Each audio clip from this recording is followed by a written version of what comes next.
2 விதமான காலநிலைகள் தட்சிணாயனம், உத்தராயணம் இருக்கின்றன.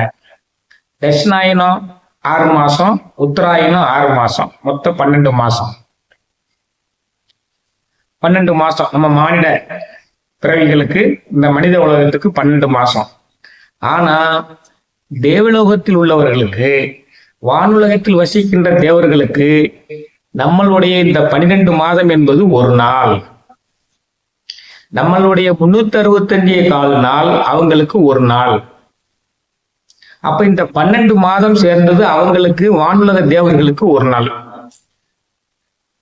தட்சிணாயனம் என்பது இரவு பொழுது ஒரு ஆஃப், உத்தராயணம் என்பது பகல் பொழுது.